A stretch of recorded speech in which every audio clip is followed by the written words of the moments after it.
Hey, what's up, everybody? Welcome to another generative AI conversation. This is going to be the closing live session that we have as part of a four-part series.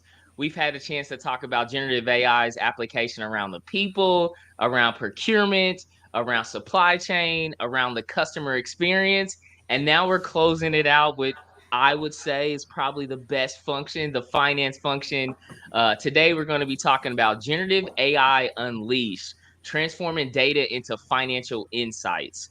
So, when you think about generative AI in terms of like some of the different functional areas I just mentioned, sales, marketing, procurement, supply chain, now we get to the conversation of having generative AI and what that actually means for finance, data, FP&A, CFO professionals. And I'm really excited here today to be joined by this esteemed panel. Sven, Kate, if you want to take some time and introduce yourself to the audience, Kate, we'll start with you. Sure. Thanks for having me back here, Chris. Always a pleasure to be on your live show. I'm Kate Strachnyi. I'm the founder of Datacated, which is a media company that helps data, machine learning, and AI companies reach their audience on all social media. And again, pleased to be here. Hey, Chris. Thanks again. Appreciate being back one more time. Sad that it's one more time. I'm Vashista. I'm the founder of V Squared and the author From Data to Profit. V Squared's my personal consulting practice. We actually help people make money with data science, machine learning, analytics, AI. Yeah, instead of just technology, maybe a little revenue, maybe some cost savings, maybe some business impacts.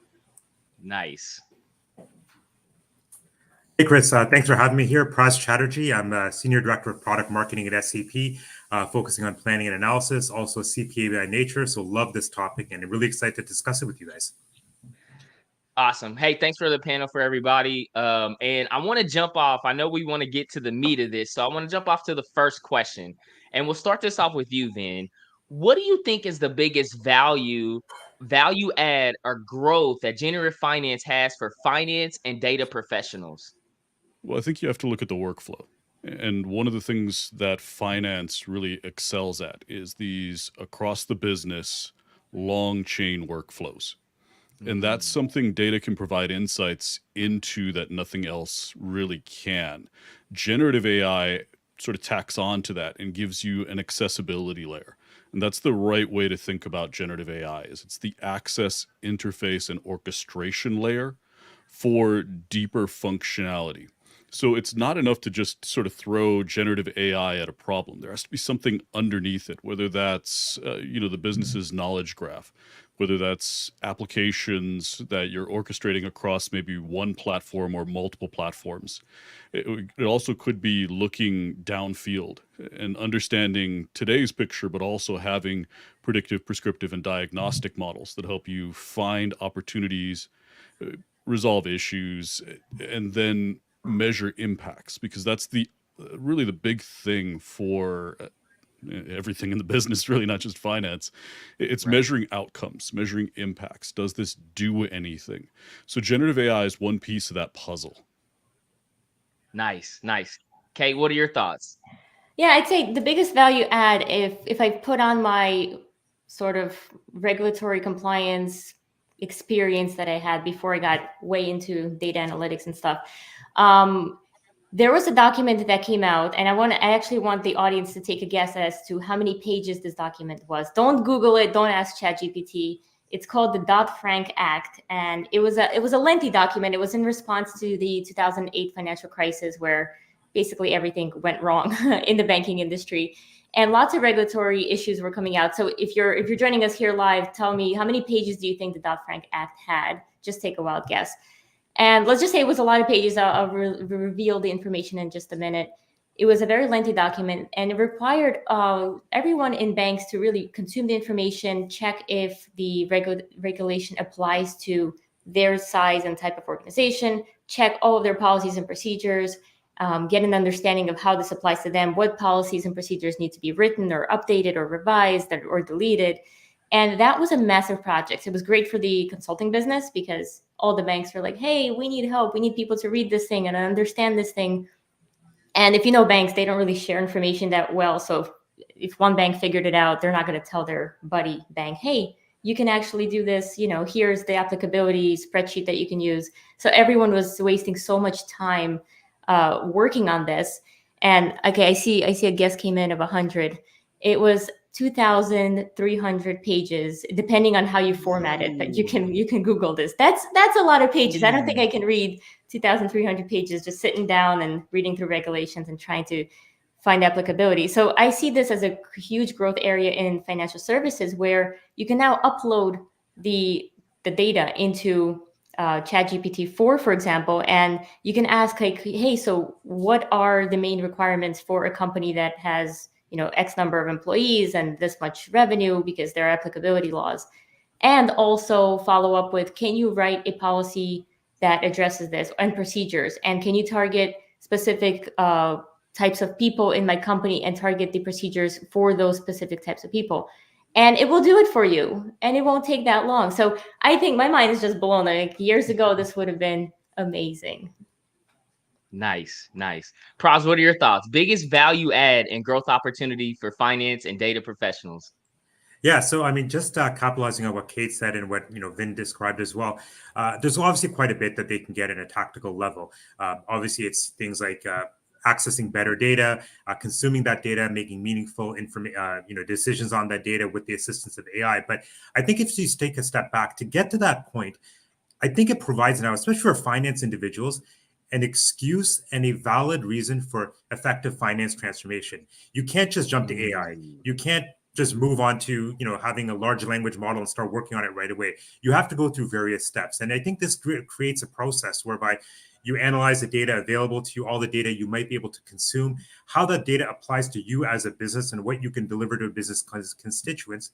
And I think more than that, what this allows for you as a finance department to do is drive finance transformation. It now allows you to change your processes. I think, often in finance, we talk about and we see finance departments that are very reactive, in the sense that they work in a scheduled basis. Their plans are done at this time, their forecasts are done at this time. And while these schedules are harnessed and in place, things are happening all around them, and they're not being proactive, rather reactive to a schedule. And now I think once they exercise finance transformation and really data transformation for finance and move ahead with this, it allows them to change their overall processes, and I think be a lot more proactive in terms of how they add value to their business as well as their shareholders / stakeholders. Nice. Yeah, I love everybody's comment on this, man. And for me, like, having 20 plus years in accounting, finance, FP&A, and financial leadership, when I always think about tools, right? We're always late to the party. All my CFOs out there, all my finance accounting professionals, we're always late to the game, man. Like, sales comes in, they got their, sales and marketing have really catapulted GPT-4 and these large language models and generative AI. And now when I think about finance, right? The biggest value add that we have, and I've seen countless use cases that we've had with clients that we work with here at Fresh FP&A, but also just some good friends of mine. And I'll share a great example of it. I had a good friend of mine. He's an audit manager at a mid-sized audit firm, right? I was meeting with him. We were catching up, and he's talking about leased accounting, right? ASC 842. And I'm sitting here, I'm about to doze off then, right? Pras, he's talking 842. And I'm like tilting my head back trying to stay, right? And he's telling me about all this time, energy, and effort that he spent writing this 8-page memo. Because to what Kate's point was, when you look at this accounting pronouncement, it's like a whole nother language, and it's long. And unless you're geeking out and reading that when you're like having your off time, nobody's going to read the entire statement, right? So he's telling me about this, and I'm seeing his pain, right? And this is an audit manager giving this memo to a client. So it's value add, right? And I'm thinking in my mind, I'm like, man, how much other articles or documents are out there? So I was like, hey, man, pull open your phone real quick. We're going to summarize 842 for a manufacturing company, and we're going to summarize it in 2 pages that you can copy and paste to a PDF document and get that over to them. And we actually did it. So we worked through the prompts. I was coaching him through it. It got him to what I think is the golden effort for finance. It got him to the end zone, right? It got to him to that time to score. And when we got done with it, he got the 2 pages, and I actually had it on there, and I was like, bro, what's your email? And I sent it to him on my phone, And I was like, now we can get back to talking about the college football playoffs. Now we can actually talk about something fun. But the whole crystallization of that story was, this is an audit. This is his life, right? This is what he does. And it gave sources for it. He says, Chris, this could have saved me hours amount of time, right? Because I could have spent more time focused on like customizing this wide variety of information to actually specifically my client, right? And for those finance professionals, that is the biggest use case.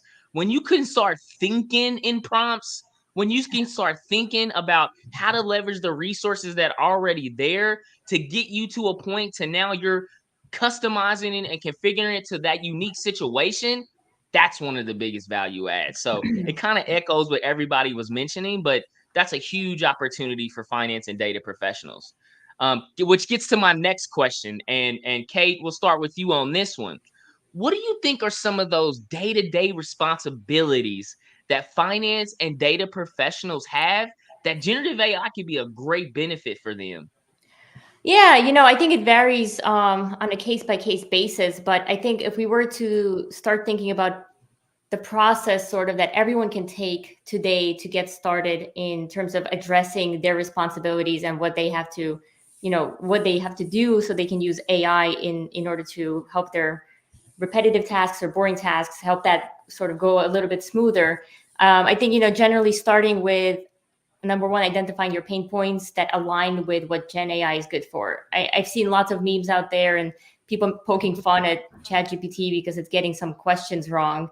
Like, use it for what it's supposed to be used for, right? So identify your pain points that are good for Gen AI. I think then figuring out sort of what are the tools that are available, making sure you're staying on top of, ChatGPT 4 is out now, so making sure you can use the latest and greatest tools out there, DALL-E, Midjourney, if you're on the creative side. You mentioned, Chris, thinking in prompts, getting comfortable with prompting tools that are in line with what you're looking for. The only way I think that you can get good at this is get out there and try it and see what's working. If one prompt is working better than another, use that prompt, iterate on that prompt. You can talk to your friends who are using Gen AI for their business. And then sort of starting small, making sure you're not like, okay, my job here is done, I'm going to automate everything I do. No, start with the things you maybe don't like doing. Try to see if there's a way you can automate or use Gen AI to help that process. And then lastly, staying on top of trends, because I feel like it's every day I get out there and I online, or yesterday I was at the AI summit in New York City. And there's just so many new things that I've never even heard of. I'm like, oh man, I could probably watch Gen AI news all day and still somehow be behind because there's so many new things coming out every single day. Awesome. Thank you for those insights. Pras, what are your thoughts, man? How's this gonna help level finance and data professionals up from their day-to-day responsibilities? Yeah, absolutely. So, I mean, Chris, my heart is with FP&A. And what is FP&A? Financial planning. And the part we always forget, analysis. And why do we forget analysis? Because our friends and us in FP&A, we spend way too much time on the planning piece.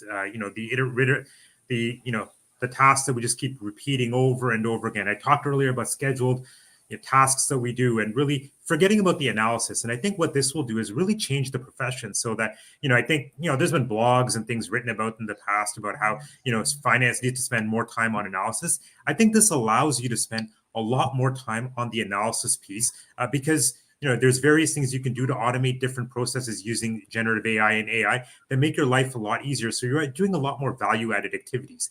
Now, I think the first step in this is pick use cases, and it's not big bang. I think it's really about finding small use cases. Look at, as I said before, once you've gone through the step of transformation of cleansing a data or a set of data that you can trust. Putting an AI model on top of that, which is very easy these days. A lot of these things are self-service. And once you put that in, start asking questions of it, and you really use it to drive, better decisions. One simple one, for example, anomaly detection, right? Just allow it to, detect variances within the constraints that you put in so that, these variances are being done, analysis are being done in real time in an automated manner. So it's notifying you in terms of when you have a spike in a volume variance or rate variance or some sort of mixed capacity or something. And once you have these small wins, start building upon that and use that to drive the change within your organization. Nice. Those use cases, Pras, that's really, really important. The use cases. Vin, How's this going to help, man, finance and data professionals from their day-to-day responsibilities? Well, I think, when you talk about day to day, you want to get into tactics, you want to get into the ground level. Exactly. But I think pull back for a second and ask yourself, what does technology already do well? And if it's already being served well by an existing technology, don't feel like that's where you should start. That just because it's obvious, it's an opportunity that's right in front of you, that doesn't mean that's the right place to start with generative models or with any sort of data. Look at places that you've never been able to support using any existing technology, because those are the highest returning use cases. Those are the highest returning workflows. It's those new types of value creation. And what organizations like finance have the opportunity to do is show the rest of the business. You were talking about how other organizations usually lead the way, but finance is one of the most data driven. Finance is an organization that understands models and modeling. You understand a lot of what the data team is trying to get the rest of the business to see the value of. So finance can really lead the way by not just handling the obvious use cases, but revealing how models, how data, how that analysis can support really delivering value to workflows that technology could not support in the past, and delivering value in new ways. Always keep in mind that data is your competitive advantage. So step one in anything when it comes to implementing generative AI is staying close to what you have access to data about. Those workflows are going to be the easiest ones to bring any solution, whether that's data analytics, machine learning, generative AI. Look for the areas where you have the best quality data. And when I say best quality, we're talking about data with business or customer context. It could even be market context. That means that there's some sort of metadata around what is the thing that generated that data. It makes it easier for models to learn from that type of data. And so you're hearing, sort of to Pras's point, that this is not a big bang. This is an incremental transformation. So think small, start with small parts of the workflow that you've never been able to support before, and then start expanding out. And don't start with the most complex approach first. Start with sometimes bringing in third-party software, sometimes leveraging third-party or open source models. And as you build up the capabilities, as you build up sort of those muscles with data analytics and machine learning, then when it makes sense, when there's an ROI calculation there, then move on to more complex approaches. So think about what you can do small, quick, deliver value quarter to quarter. That's really what to focus on, because we've talked about a lot of great use cases, but we also need to give really everyone in the business the tools that they need and the frameworks they need to find these use cases and to discover these high value opportunities. Nice, Vin. I love it. And I mean, Kate, you talked about trends, right? Pras, you mentioned that we got to put the A in the analysis back in there. Vin, I love your point that data is a competitive advantage, right? Like those are all like really crystal clear use cases to help finance professionals. I think the only thing I would add is, Vin, it kind of highlights what you said, right? It's a crawl, walk, run approach, right? So many times, right? Like, I work with CFOs, and I was sitting with a CFO group about 2 months ago, and we were in a room. It was after happy hour, and they really enjoyed my presentation and how I was talking about GPT-4 and a lot of the tools and how they can be applied. And we actually got to get into some details. And they were all at this table working on their computers, and they were sitting there doing stuff. And they were like, "Hey, man, we really loved your session. Would you be able to sit down with us and just kind of work through some stuff? Like we're not even at that phase where we're like crawling yet. We're still in like diapers, like not even at that point."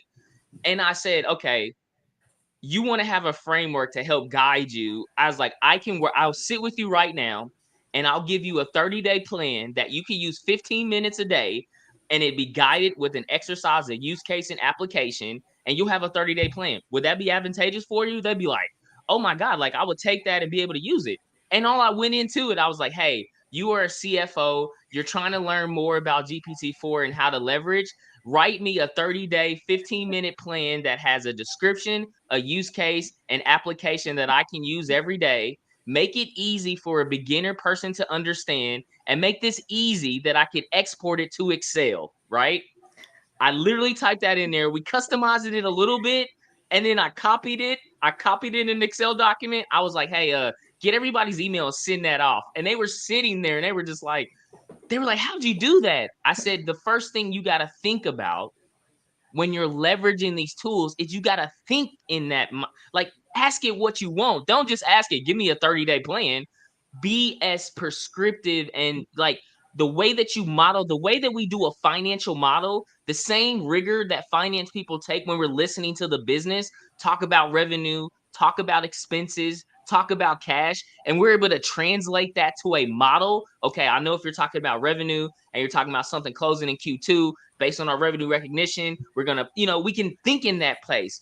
We got to take that same quantifiable mindset and linear processing that we do from a calculation perspective, and start thinking about that from a qualitative perspective, right? So it's challenging us to still take core frameworks, methodologies, and mindsets that we have, but leveraging it from a qualitative, from a language perspective. That's a superpower, right? So to all those finance, FP&A, accounting, and data professionals, literally use that prompt. And now you got a 30-day plan that can get you maybe to crawl, right? I think another great use case is definitely in tactical operations. So not throwing shade at my accounting partners, but this is poised for generative AI, right? Like when you think about all the policies and procedures that go into just a simple area like accounts payable, right? How you pay bills, how you process bills, how do you communicate with customers, how do you communicate to get paid? All this information, there's a lot of people that are just focused on that level of work, right?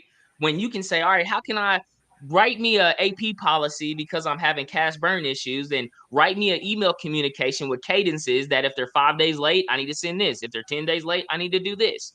So in the tactical operations side for finance organizations, it is a poised ground frame. It's a blue ocean to go find, to what Pras mentioned, some of those use cases, those quick wins, that like Ben that you said as well too, those quick wins to build that momentum, get that train off the track.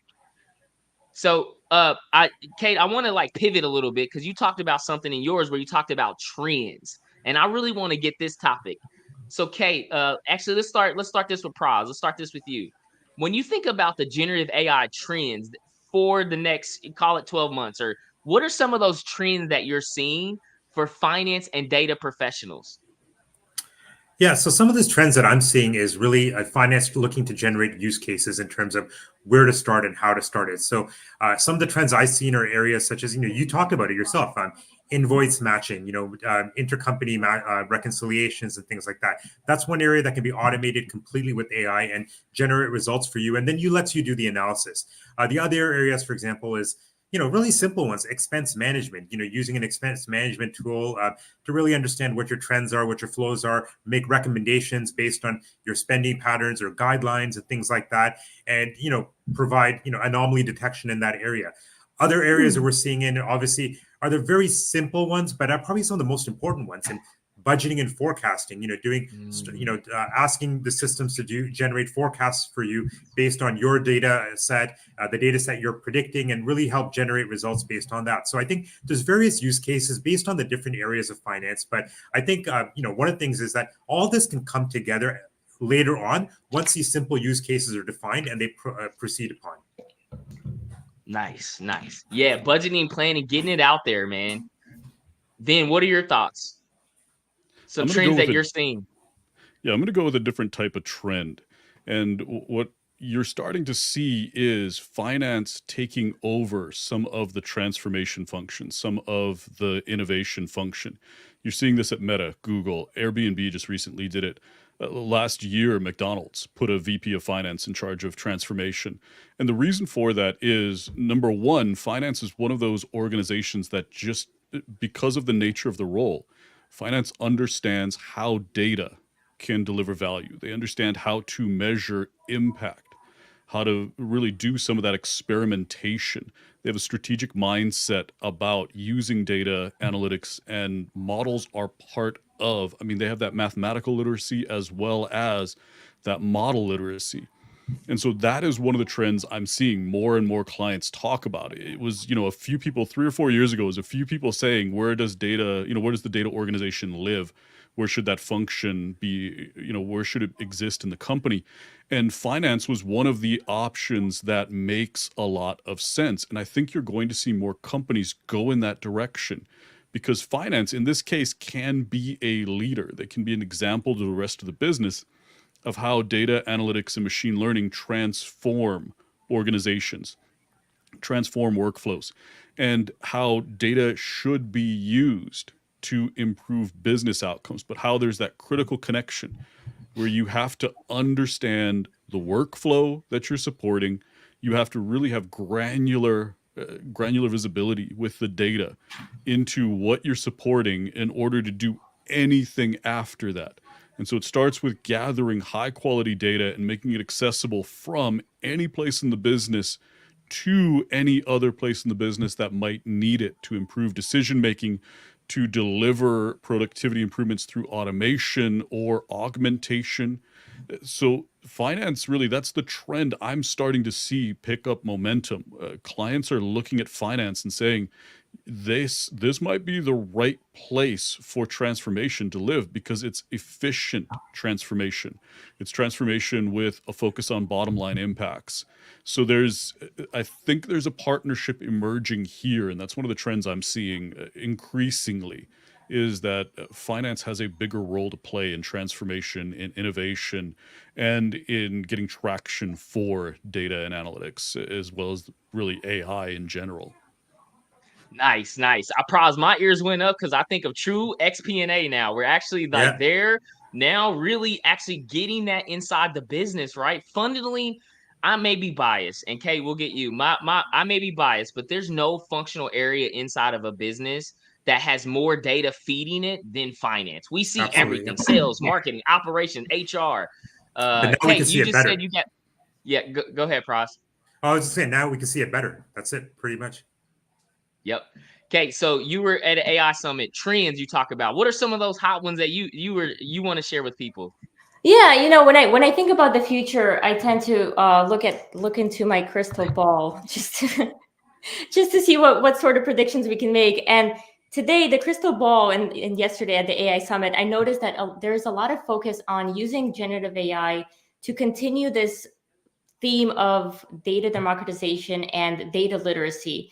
So what generative AI has the capability to do, and I actually did this right before our live show, is if you upload a dashboard, not only just a chart, but an actual dashboard, picture of a dashboard into GPT-4, and ask for an explanation like, hey, what's going on here? It will explain literally every chart bit by bit of how it is interpreting that dashboard. Then you can even say, hey, write an executive summary for the board about this dashboard. And it basically, if folks are not data literate, they can't really understand charts, or if they simply just don't have the access to more information, generative AI has the capability to close some of those gaps. And another thing I'm seeing is the potential of using Gen AI for unstructured data, right? So for the longest time, we've been able to use tools and technologies to address structured data, so rows and columns. And now we can actually drop in unstructured data. For example, I took all of my reviews from Amazon and I copy pasted them. I have a book called Colorwise, which you'll see here and there. I dropped in all of the reviews, the written ones, into ChatGPT, and I said, hey, how is this book? Give me an overall star rating. And the crazy thing was that the star rating that ChatGPT came up with based on the text that was submitted, it came up with the exact same star rating that Amazon had on its overall star. So I thought that was pretty interesting. I know we're getting close to time, so I'll cut it here.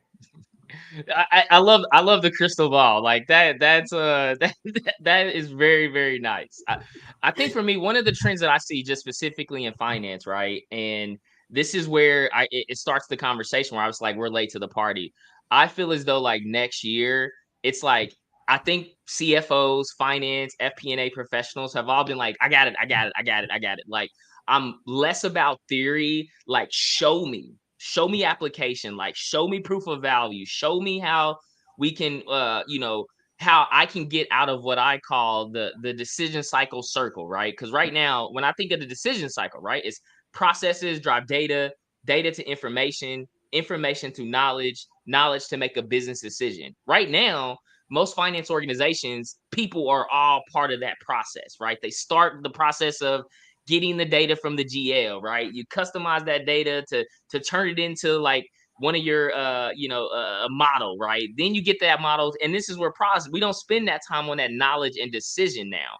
This is where, when you think about where generative AI in the future is, like, give me that application to where I'm not in process data information, I'm directly into knowledge, right? Like, give me that, so now I can spend my time, energy, effort, focus, and resources on knowledge to decision. That to me is a huge trend that I think in the next 12 months, finance professionals, we're hungry. We're gonna be like, hey, show me, like, let's get down to it. So hey, I want to thank everybody. Before we end, if people want to learn more about you, more about this conversation, where can people find you, Pras? Where can people connect with you, learn more about what you're doing at SAP? Yeah, I mean, I think the easiest place is come to sap.com/FPA. There's a lot of great information there, a lot of great information about AI use cases and such. And, connect with me on LinkedIn. Happy to chat and continue this discussion. Vin or Kate? Yeah, you can find me on datascience.vin. Thank you to the French wine industry for naming a domain after me. I greatly appreciate that. Makes things easier. Yeah, you can find me on LinkedIn, Kate Strachnyi, or dedicated.com.